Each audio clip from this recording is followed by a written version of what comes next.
Hey everyone, welcome to the Roto Grinders Morning Grind podcast. I'm your host, Stevie TPFL. It's Wednesday, it's September 14th. We have 10 baseball games on the late slate tonight.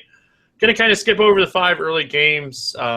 Just don't love that slate. I definitely suggest just looking at the late slate. If you are playing the early slate, there'll be a ton of content over on Roto Grinders main page. You'll see an early grind down, plenty of stuff, and just go ahead and lock in Madison Bumgarner against San Diego if you're playing the early slate. But good luck finding hitters in the early slate because there is some really good arms, and it's just not a slate that I like. It's just to sum it up. But I'm a lot better today. As you can tell, I sound back to normal. That's what 2 days of sleep will do for you. And that's what it takes to get back from the Roto Grinders party. And kind of interested how it took for you, Derek. How you doing? I'm doing good. I am pretty fully recovered at this point, but it took a while. I'm kind of retired from this sort of thing. I don't do the kind of heavy drinking I used to, and my body doesn't tolerate it as well as it used to. So there was a recovery period, but I'm doing good now. Yeah, it was your first one, so you didn't know what to expect going in, and as I tell everybody, the daily fantasy community can hold their own. They really can. It was a lot of fun. Good little 10-game slate here. Before we get into it, let's talk about our sponsor, FantasyDraft.com. I actually got a little sweat on Fantasy Draft on the $25 tournament, so I'm interested to see how that plays out here. If you guys haven't checked them out, they have a ton of NFL contests, another $100,000 run and gun. Really good week over there for me last week for the NFL stuff. We'll be talking NFL tomorrow's podcast, so make sure you guys are checking that out. Check out Fantasy Draft. Use promo code GRINDERS, and that way you get a 100% deposit bonus up to $600 and incentives here at Roto Grinders for Fantasy Draft for free for a year. All right, let's get into this 10-game slate, and it's a really good slate. Not a lot of pitching, so if you play the all-day slate, take the pitchers from the early games and hope your guys are in the lineup for the late games. But Pittsburgh, Philadelphia, Jake Thompson, Steven Brault. We don't want these pitchers, right? No, I mean, I like pitchers against Philly in general, but I don't think Brault is really much of an option today. Let me throw one scenario at you real quick. What if the Phillies lineup is really left-handed heavy? We know that we look at the numbers up and down, and Philly almost all their lefties are ground ball hitters, and we get a pitcher that has a 50% ground ball rate to lefties. Would that pique your interest at all? It might, although I would be surprised if we get a lot of lefties in this lineup. Philly predominantly has right-handed bats, and it would just seem strange for them to put the lefties in against a lefty. But, I mean, stranger things have happened, so I could see that putting Brault in play potentially, given that he is really cheap. Yeah, I agree with you. I think it's going to be Joseph and Franco and all these guys. But like I said, had to throw one scenario at you where we might be interested. No, I could see being interested, at the very least in GPPs, because of how cheap he is, because Philly's not a good offense, because there is strikeout upside here. So in the right scenario, he could potentially become an option. All right, let's talk bats here. We'll start with Pittsburgh on the road. We always like getting Pittsburgh out of PNC. Anything pique your interest here against Thompson? Andrew McCutchen does, and I don't want him to. I hate Andrew McCutchen so much. He gets you think he's healthy, he starts to hit again, and then he's like, nope, psych, I suck again. And you're like, okay, well, what do I do with you? Because you're really cheap, because you used to be really good, and because you're in all these really good matchups. The difference between PNC and Citizens bang for right-handed power is enormous. Thompson is terrible. You can run on Thompson even if he's not hitting a home run. And McCutchen's cheap, so it's he's just annoying. Yeah, I don't mind McCutchen. The guy that I'm looking at here on Fantasy Draft, my first Fantasy Draft play is Josh Bell. 6,600 over on Fantasy Draft today. You can play him in the outfield over there, and he should continue to hit in this second spot. And this is a really good matchup for him against Thompson. Yeah, I'm a fan of Bell, and especially on Fantasy Draft where you're not really constrained as much by the positional limits. I could definitely be talked into him. On DraftKings, he has picked up the outfield eligibility again, which makes him a little easier to play, but I like him more for fantasy draft. One of the guy, it all depends on what the lineup looks like. But Adam Frazier, if he's in there in that leadoff spot again, he's a guy that piques my interest as well. Not so much on draft, but on DraftKings and FanDuel, where you have to play positional players, shortstop, second baseman. I like Frazier here. Yeah, he's a little more expensive than I'd want to pay for him, but they have been hitting him leadoff the past couple days, so I would think this would be a good spot for him. Any other Pirates? I guess we, have to mention Polanco and Kong, right? Yeah, Polanco in particular. On FanDuel, his price is even cheaper than McCutchen, so I like him more over there. On DraftKings and Draft, he's a little more expensive than you want, but still a really good play. I have no issue with Tommy Joseph here. More on fantasy draft where you can play multiple first basemen, but I feel like we can definitely look at him here in this matchup. Yeah, I don't think Brault is a bad pitcher by any means, but there's certainly going to be power upside for Joseph. Oh, and always like Cameron Rupp. I play Cameron Rupp too much. Yeah, Rupp is kind of one of those guys you can fall back on as like a cheap punt catcher. I've certainly played him a few times this year.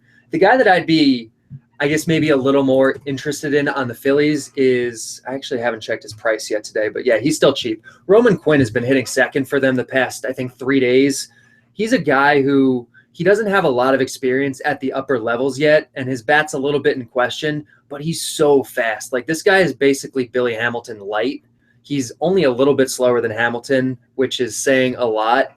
I don't love his bat yet. I don't quite know if it's major league ready, but he's really cheap. He's going to be batting second. He's going to have the platoon advantage. So I could definitely see Quinn as having some upside here, in particular because a guy like Francisco Cervelli, if he's catching, or even Chris Stewart, they both struggle with preventing steals. Yeah, Stewart actually is out for the season. They put him on the 60-day DL today on Tuesday. Yeah, they called up some AAA guy. So I expect Cervelli to be catching is kind of what I'm saying. So it kind of helps your point there. Yeah, so I definitely like the stolen base upside there for Quinn.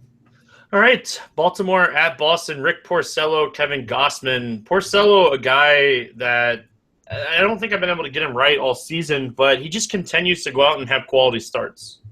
He does. I'm not buying it. I think we might have talked about him the last time I was on here, right? Yeah, I'm pretty sure we did. Yeah, he's a guy who I'm not a big fan of him. Like, he's an above average pitcher, but he's always priced like he's an ace. He's under 10,000 on DraftKings for the first time in a while, it seems like today. But he's still too high, and I'm not playing him. Oh, you can't play him against Baltimore and Boston, right? No, definitely not. Yeah, and I agree. I think there's going to be spots you can use Porcello, and I think there's going to be spots you can use Gossman. You can't take a pitcher in this game. No, you definitely can't. And so obviously I think offensive bats are going to be interesting. Yeah, not only is this game in Boston, good hitters ballpark, but like we have to remember that these two teams are playing for playoffs. They're playing for all these games are very meaningful, and it's just not games that I'm going to be targeting pitchers from. We'll start with the Baltimore bats. Anything piqued your interest here against Porcello? Yeah, I mean, anytime you get a team against Porcello, their prices are generally going to be depressed a little bit. And so I think there could be some values here. The guy that stuck out to me immediately was Mark Trumbo. Only 3,700 on DraftKings. He is, what's the fantasy draft price? 7,200 on fantasy draft. So I like Trumbo here. Fenway's a good park for a guy with Trumbo's skill set, a pull heavy power hitter. You get a little bit of loft and it's going over the monster. And if you don't, it's, hitting off of it for extra bases. So I like Trumbo today for that price. Yeah, I could definitely get behind Trumbo. Don't even mind Machado. Like, his price is depressed too. And I think that those two guys are in play, and then the tournament upside play is Davis. Like, the crazy thing is all three guys that we've mentioned now all have 29-plus home runs against right-handed pitching this season. Yeah, absolutely. A guy like Davis I would worry about. Like, I like the price, but Fenway is a really tough park for lefties to hit home runs in. So Davis could just as easily have, 3 long flyouts and get you 0 points. Yep, I definitely don't disagree with that. Looking at the Boston side of things, Mookie Betts. I think this is an excellent spot for Mookie Betts. When we look at Gossman, he struggled with home runs to righties pretty much the whole season, and Mookie Betts hits a lot of home runs at home, and it's kind of going back to what you were saying when you were talking about Trumbo. Yeah, I'm a big fan of Mookie Betts in general. I like Gausman as a pitcher. I really do. So he's not a guy that I tend to pick on, but if there is a team to do it with, it's Boston. I think they're, if not the top offense today, definitely top 2, top 3. So Betts is a little more expensive than I would want against Gausman, but he's certainly going to be one of the top outfield plays. I definitely agree. Any other Red Sox stand out to you? Like, I'm playing David Ortiz every day. I said it yesterday in the podcast that I only get to play him for 3 more weeks before he retires, so I'm going to play him every day just because, yeah. I love David Ortiz. I'm going to be sad to see him go. You can definitely make a case for him, even though, Gausman does have those splits where he's given up more home runs to righties than lefties. I still expect lefties to crush him, so I like Ortiz a lot. I don't completely hate Xander Bogaerts at this price. He's it's funny with him. His price really fluctuates. When you get it low enough, I think he's a decent enough hitter. So I could see possibly him being in play today. Hold on. Did you just say you like Xander? I did. Which anyone who's followed me this year might be a little shocked by that, but it's because normally he's priced in the same range that Ortiz and Betts are. If he's 5,000 today, I'm telling you it's a stupid play to play Xander. But for 37 on DraftKings, I don't know. I don't hate it. I just had to make sure I heard you right because you did, and you should have clarified because it's rare that I will recommend Xander. Very rare, very very rare. Let's move on. Miami at Atlanta. Jose Fernandez, Julio Teheran. Me and you talk about pitchers, right-handed pitchers against Atlanta all the time. What's your thoughts here on Fernandez when we're looking at the slate? He's obviously talent-wise one of the best pitchers on the board, if not the best pitcher. But can we target him here against Atlanta? Honestly, we've talked before, and we're on the complete same page where you don't like to play righties against Atlanta. They're a lot better against righties. They tend not to strike out as much. But Fernandez is so good. I think he's a must-play in your cash games anyway. Like, he has enough built-in strikeouts to begin with that he's going to be able to withstand Atlanta not striking out at a high rate themselves. He's getting a nice park upgrade going into Turner Field. And he's just so good. He's the best pitcher in baseball that isn't Clayton Kershaw. And so for me, I'm completely fine with him, even as a righty against Atlanta. Yeah, when you look at it, Freeman, Kemp, the only 2 guys with ISOs over 200 against righties. You have to play Fernandez in cash today. You do. And, if it doesn't work out, I think he faced Atlanta, I don't know, like 2 or 3 weeks ago, and it wasn't a great start, but it's still a really good play no matter what happens. It's what you have to do in cash games. Yeah, I don't disagree. You can make an argument for Darvish, but I think Fernandez is definitely the cash game guy. The other side of this game, Julio Teheran's not an awful option either for tournaments. No, I think Teheran is going to be really interesting for tournaments where, everyone knows we record this the night before, so it's tough to know exactly where people are going to fall on him. But my guess is that because he's kind of expensive, because he's facing Fernandez and going to be a big underdog, that he's going to be lower owned, I would think. But he's still in a really good spot. Like I said, Miami offense is not good. They're taking the park hit. And Teheran himself is pretty good. So I like Teheran a lot today. Yep. If he can stay around Yelich, I think that he can have a really solid game here. Bats in this game, it's a 10-game slate. Do we really need any bats from this game? I really don't think we do. Certainly no Atlanta bats. I don't really see a whole lot of Miami bats either that I'd be intrigued by. Yelich. That's it. Yelich as a GPP guy, especially because he is pretty well priced on DraftKings and drafts.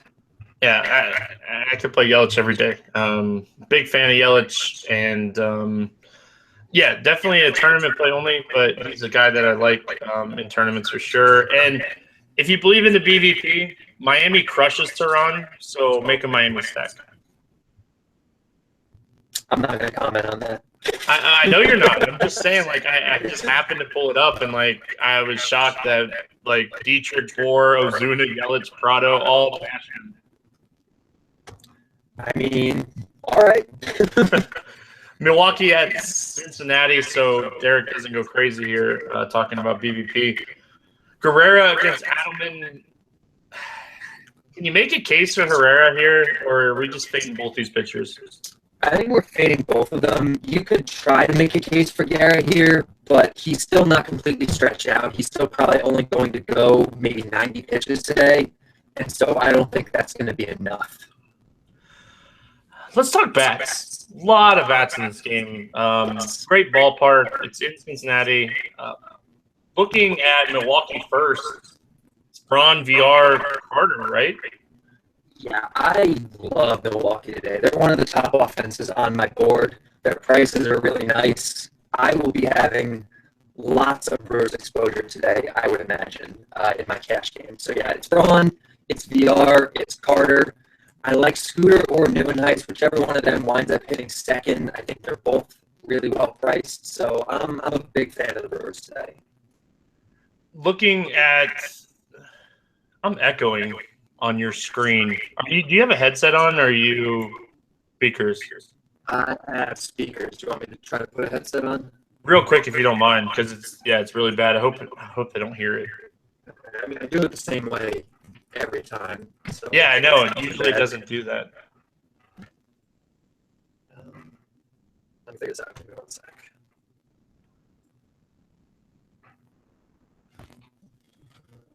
Stupid fucking Google Hangouts.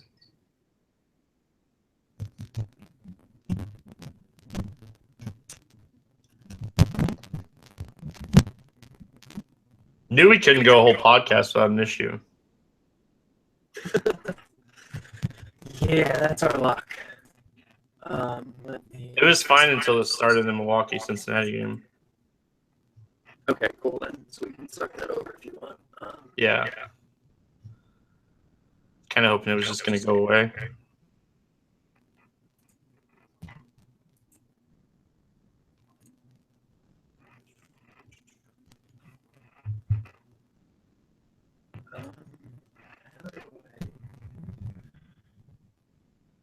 Are you still hearing yourself? Yep. Nope. No. Good. Nope. Nope. I'm good. Hold on. Try now. 1, 2, 3, 4. Yes.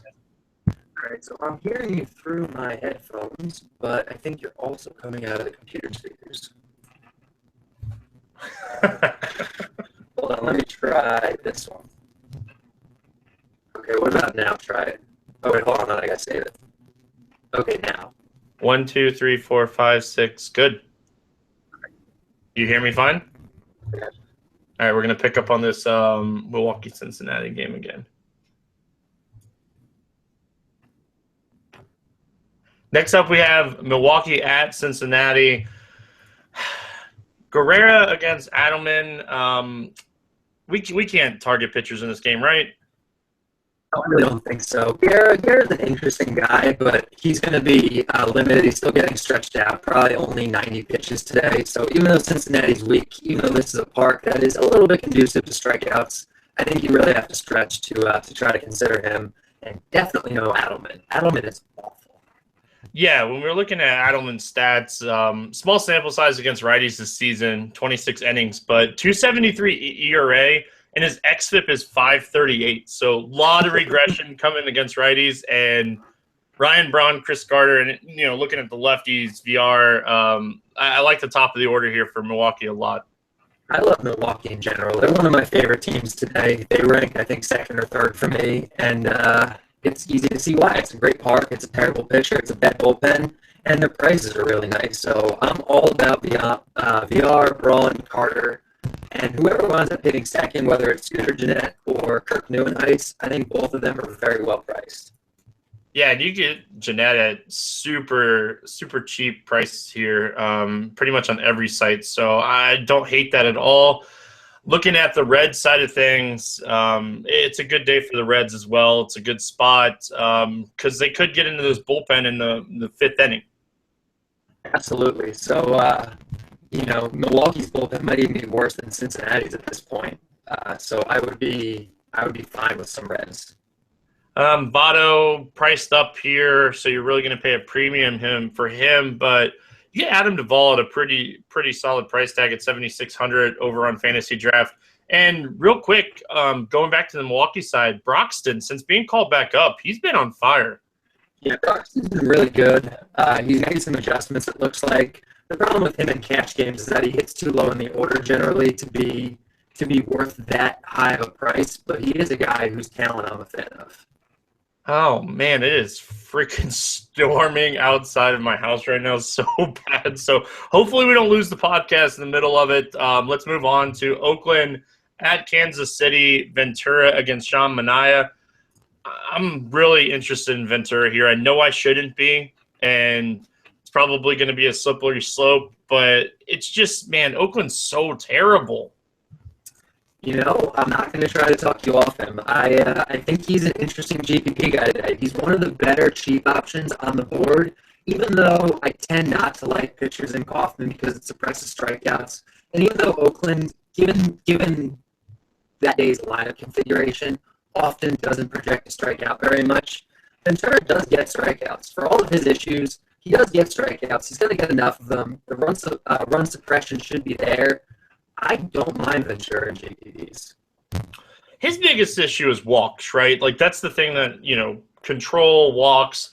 And in 5 of his last 6 games, he's had 2 or less. So he did struggle against Detroit a couple starts ago where he had 6 walks. But those are the type of numbers that I want to see when I'm looking at Ventura. Is I want to see the walks being down. Yeah, absolutely. And I want to see a matchup with Oakland. Like, I'm sold. Looking at the bats in this game for Oakland, I always say Chris Davis is a one-off tournament play every day, but the rest of this lineup sucks. It does. There is one other guy that I'd be interested in. I completely agree about Davis being a one-off play, especially since they're getting a nice park upgrade here, and because Ventura, with his potential control issues, can leave one out over the middle of the plate. But I would be very interested in Joey Wendell. He's been leading off for Oakland on occasion lately, and I think he's pretty talented. So he fills a tough position of second base. He's really cheap. If he's leading off with the platoon advantage, I would like him a lot as a punt. Don't hate it. Don't hate it at all. Looking at the Kansas City side of things here, honestly, not a lot stands out to me. If Orlando's in that leadoff spot instead of Dyson, if Kane's back in the lineup, I have a lot of interest in Orlando if he's batting leadoff. Yeah, I could see that, especially because I believe Manaea is a guy who struggles a bit with allowing steals. So I could see that being an option. The guy that I really like here is Sal Perez. Sal Perez is so cheap, and Manaea is a guy who he has a big platoon split. He struggles with righties. Perez is at home. Manaea is taking the park hit, and Perez is just too cheap for his talent level, in my opinion. I didn't even realize that Salvador Perez was so cheap until you said that. That's pretty cheap there. 5,700 on draft, so he's probably pretty cheap on DraftKings as well. Yeah, 29 on DraftKings, so I love that price. Oh, yes. Don't hate that at all. And Whit Merrifield was in that 2 spot. I always have a soft spot for him. I don't mind him in this game as well. Yeah, I wouldn't have too big of a problem with Merrifield either. He's more pricey than I'd want to pay for him, but that's kind of a one-off in a GPP. There's certainly some upside against Manaea. Texas at Houston, Yu Darvish against Joe Musgrove. Darvish, probably the best pivot off of Fernandez. Same type of upside. It's going to save a little bit of money. And we know Houston, they can strike out with the best of them. Yeah, they absolutely can. I don't think under any circumstances you should be fading Fernandez for Darvish. But Darvish is, like you said, the next best option and a great guy to turn to if you're fading Fernandez in GPPs. Yeah, I'm not in cash games. I'm with you. I'm on the same page. Use Fernandez in cash, but in tournaments here, when we get past Altuve in this lineup, Correa, Bergman, Springer, Castro, Gaddis, Rasmus, all these guys, everybody outside of Altuve has over a 20% strikeout rate against righties this season. They strike out a lot. Darvish has a ton of upside here. He absolutely does. Big K upside. But what do you think of Musgrove? you know, Texas burned me yesterday because they were a team that I was really heavy on, and like they're so hot and cold. They're so annoying, but I just don't think I can do it here. So I think we're on opposite sides here because if Musgrove faces a lineup like he got to face for Texas, like the lineup that Texas rolled out yesterday, I'm going to be all over Musgrove at this price. I'm a big fan of his talent in general, and I love the way he would project against the Texas lineup from yesterday. Carlos Gomez leading off. Joey Gallo, I think, was in the lineup. We had Robinson Chirinos in there. There's a lot of strikeouts to go around. And this is a much better park than people realize, especially this time of year with the roof closed. So I think Musgrove is a really good cheap option, and he's the guy I'm looking at as my SP2 in cash games right now. Oh man, that's really that's an interesting take. It's going to be lineup dependent, but if he gets the right lineup, I could see him being an option. All right, bats in this game. Houston, you're stacking them, hoping that Darvish just doesn't have his stuff today. You're not playing one-offs here. No, definitely not. No, go ahead. Maybe. I don't know. I didn't look into them well enough to see the prices because I'm like, oh, it's Darvish. But Darvish struggles a lot with steals. So if we're getting discounts on any of these guys, which it doesn't really look like we are, then I could have seen it. But I don't know, like 3,600 on DraftKings for Springer. I don't hate that as like a GPP one-off. Yeah, I can get behind that. Looking at the Texas bats, sounds like we're going to be on opposite sides here. I think you can stack Texas or fade them, but I don't see one-offs here either. No, I would not want Texas bats here, especially since they seem really overpriced. These are Arlington prices in Minute Maid, and these are two very different parks. Cleveland at Chicago taking on the White Sox. Josh Tomlin, Carlos Rodon. Any interest in either one of these pitchers? No interest in either for me. All right, let's talk bats. We'll start with Cleveland. Mike Napoli. Love this matchup for Napoli. Yeah, Rodon's a guy who he has a big pitching split. He struggles a lot with righties because of what he throws, and this is a good park for righty power. So Napoli seems pretty cheap to me for this kind of matchup. I was hoping we'd get a discount on Rajat Davis, but it doesn't look like we're getting much of a discount. No, we haven't got much of a discount on him in months, which is annoying because I'd love to play this guy, but he hasn't been well priced in a long time. The guy whose price I really like, though, Francisco Lindor. Why is he so cheap? Yeah, same price as Mike Napoli. Yeah, I don't hate that at all. And Jose Ramirez is really cheap too. I have a hard on for Jose Ramirez. Oh, I know you do. It's not even like hidden anymore at this point. No, definitely not. This has been well documented. I'm actually going to write down Napoli as my second fantasy draft play here at 7,200. We can play multiple first basemen on the site. I really like this matchup for him. Yeah, and especially, like you said, on a site like Fantasy Draft where you can play multiple first basemen, I would have significantly more interest in him than I would on DraftKings. On DraftKings, I like Lindor because shortstop is so hard to fill and because first base is so deep. But on draft, absolutely love Napoli. One of my favorite tournament plays on the slate actually comes from this game, and it's Jose Abreu. You're paying a premium for Jose Abreu today, but I love righties against Josh Tomlin. I've been saying it for 2 seasons now. Josh Tomlin sucks against righties, and the regression has finally hit him, and I think Abreu is just going to crush him here in this game. Yeah, this is not a good park for Tomlin. He's he's basically a pitch-to-contact guy who allows a lot of fly balls, and in a park like U.S. Cellular, which is one of the best parks in baseball for home runs, that's not a good recipe. No, not at all. Todd Frazier as a tournament play, very, very boomer bust. Let's just be honest at this point. That is Todd Frazier. Todd Frazier is the ultimate boomer bust. Any other bats that you like from this game? I think that pretty much covers it. I don't completely hate a Cleveland stack because you are getting some really good prices on guys like Kipnis and Jose Ramirez. So I wouldn't hate that. But for cash games, I think Napoli and Lindor would be the guys that I'd be looking at. one more name that I want to throw out there, and you're probably going to be like, what are you talking about? But I like, pains me to say it, but I like Tyler Saldino here. He's been hitting the ball really well lately, and I'm going to load up on righties against Tomlin every time he takes the hill, and multiple hits in 4 of his last 6 games. I really like him here. I wish he was cheaper on FanDuel. Yeah, that's my issue with him there, especially because they do hit him second occasionally, which is always really nice. But the price is so high for him. I used to play him a lot. I think it was, I don't know, either earlier this year or last year when he was like in the 2,000 range on DraftKings. But his price is really getting up there now. How is Tomlin with holding on runners? Because Anderson could be interesting too. I'm pretty sure he's excellent. Yeah, he's really, really good. Figures. That's why we didn't want to talk about Tim Anderson anyway. But there's a game that you could take every single bat from, and it's the same game that you could take every single bat from for the last 2 nights, and it's Colorado, Arizona. Ruby De La Rosa, Jeff Hoffman. I'm guessing you're on the same page. We want nothing to do with these pitchers. We want every single bat, 1 through 8 on both sides.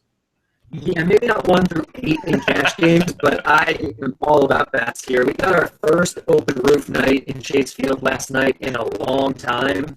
And the weather looks pretty much identical today, so I'd imagine we're going to get another open roof in the low 90s, which is going to be very good for hitting. Very, very good. Let's just, we'll start with the Colorado side. Blackman, Cargo, LeMahieu, Arenado, Dahl. Cargo is one guy that, you talk about it like from time to time about the hot streaks and, streakiness and how, it's not something we can predict. But I feel like Cargo and Jay Bruce, and there's a couple other guys that get streaky. Justin Upton's another guy. When Cargo's in this, little streaky phase, I love playing him, and he's doing that right now. And watching him over the last few days, he's just seeing the ball well, and you can tell because everything he's hitting hard. Yeah, I'm not, you know how I feel about the streakiness, but I'm not going to argue with you that Cargo is a really good play today. De La Rosa's bad, and he's probably not even going to go that long. He's probably they're still stretching him out. He's probably only going to go 3 innings, and the bullpen behind him is terrible, especially against lefties like Cargo. So he's an elite play today, and you're getting him at a little bit of a discount. Yeah, kind of a discount, right? Like a discount enough. Exactly, discount enough. It's not like he's cheap, but he's discount enough. Perfect. I'm breaking my rule here. I don't ever play anyone over 8,100 or 800 or 8,000 on fantasy draft when I do the fantasy draft plays. But I'll pay the extra $100 for David Dahl here. 8,100 is the third fantasy draft play. Just get as many bats from this game as you can, and his price makes him really playable. Yeah, I think the prices are really good all around. If a guy like Tom Murphy is in the lineup, he would be an excellent punt play, I think. The Arizona side I like, but I like them more like on FanDuel. Their prices are really cheap. Guys like Tomas are dirt cheap over there. Looking at the Arizona side of things, you pretty much mentioned Tomas cheap. It's just another day we could go back to Goldschmidt. We can look at Jake Lamb, Gene Segura in the leadoff spot. Just all these guys are in play again. Yeah, absolutely. It's pretty much like you said. It's, look down 1 through 9 and cash games maybe 1 through 5, and you're going to find quite a few good plays. Yeah, and probably one of the best game stacks on the board for tournaments as well. For sure. All right, Seattle at LA, last game of the night, Iacuma against Skaggs, and the Mariners decided they wanted to show up tonight, and they put up 8 runs on the Angels, I think, in the 6th or 7th inning already. So this is a good spot for Skaggs in tournaments if you want to be really risky, right? Yeah, I was kind of surprised to hear you say that. I'm a big fan of Skaggs in tournaments today. What's the perception of Skaggs like? Because it seems like a week ago or 2 weeks ago, everyone thought this guy was the worst pitcher in the world and was ready to stack against him at every opportunity. Maybe my perception of that was wrong, but I'm a big fan of Skaggs' talent. Well, if you watched his first couple starts in August and you could see that he was struggling, I was stacking against him all the time. And up until his last couple starts, Detroit, I obviously stacked against him in Detroit, lefty against Detroit. That's just obvious. Right. Seattle, I think I stacked against him in Seattle, but Texas, I kind of backed off the stack, and he's actually looked really good kind of watching him in those games. So this is the third time he's faced Seattle in like a month and a half, so that worries me a little bit. Or the fourth time he's faced Seattle in a month and a half, so that worries me a little bit. But just Seattle putting up 8 runs on the Angels and, people wanting to jump back on that bandwagon makes me like Skaggs in tournaments. Yeah, I'm a big fan of Skaggs in tournaments, especially because his price seems a little too high, like a little higher than maybe people want to pay for him. But he's at home. He's in the best park in baseball. Seattle struggles against lefties, and I like him in general. So I'm a big fan. Well, last time I checked, Walker had a perfect game going against the Angels. Any issue or interest here in Iakuma? No, I mean, the Angels aren't a good offense, but in general, they don't strike out that much. I think Walker's breaking that rule tonight, but I wouldn't expect Iwakuma to tomorrow. Yeah, he's only through 5. I wanted to jinx him, so Trout took him deep. That's all. Yeah.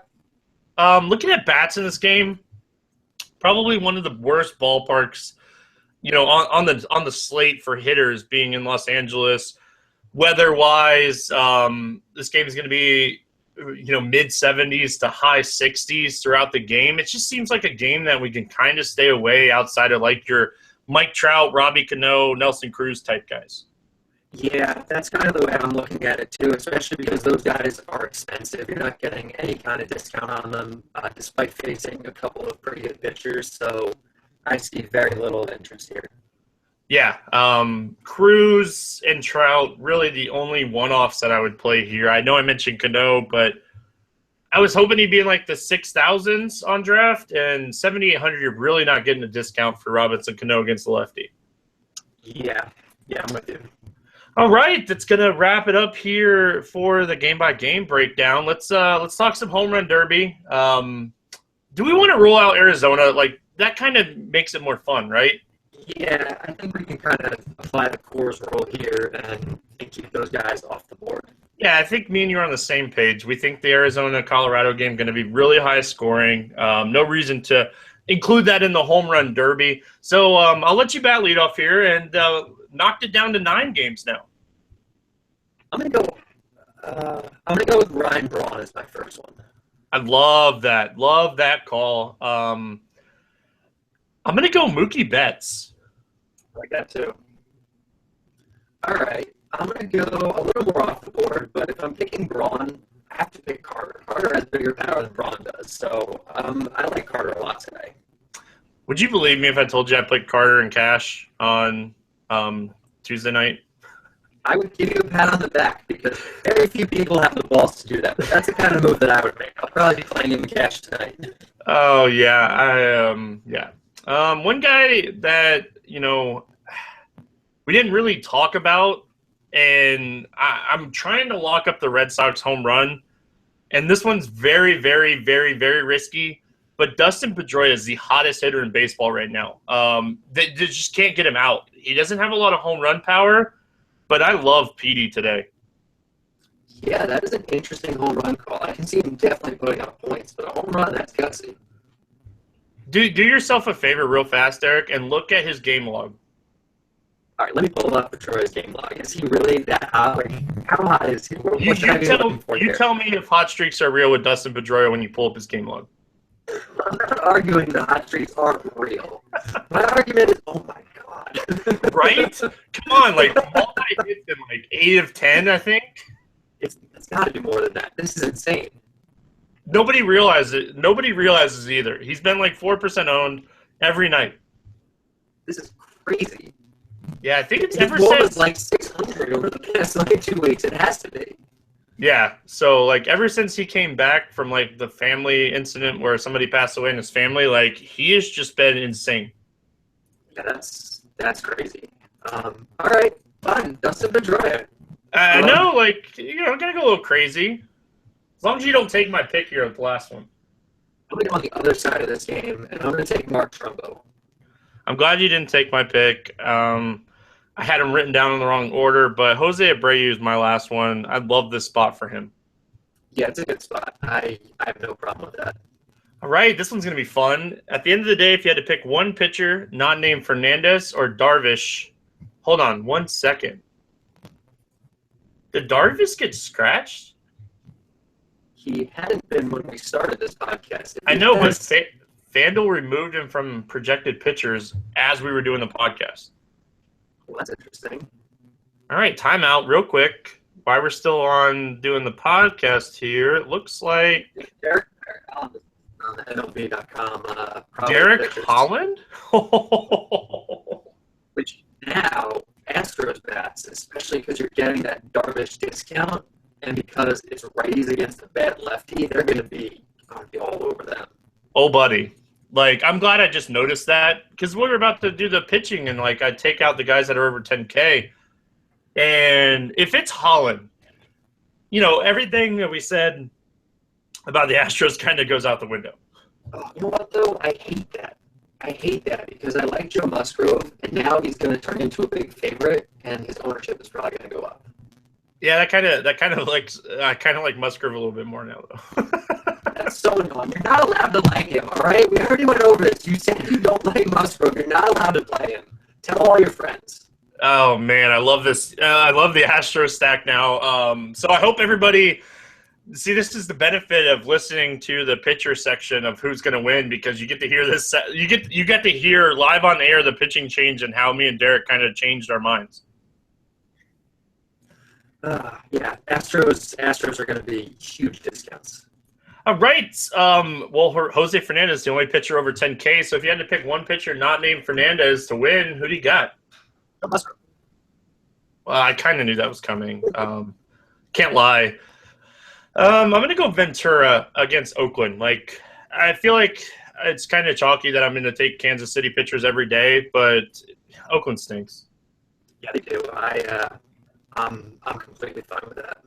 Any final thoughts before we get out of here? No, I think that covers it. Just as long as everyone's clear, you're not allowed to play Musgrove. We'll be cool.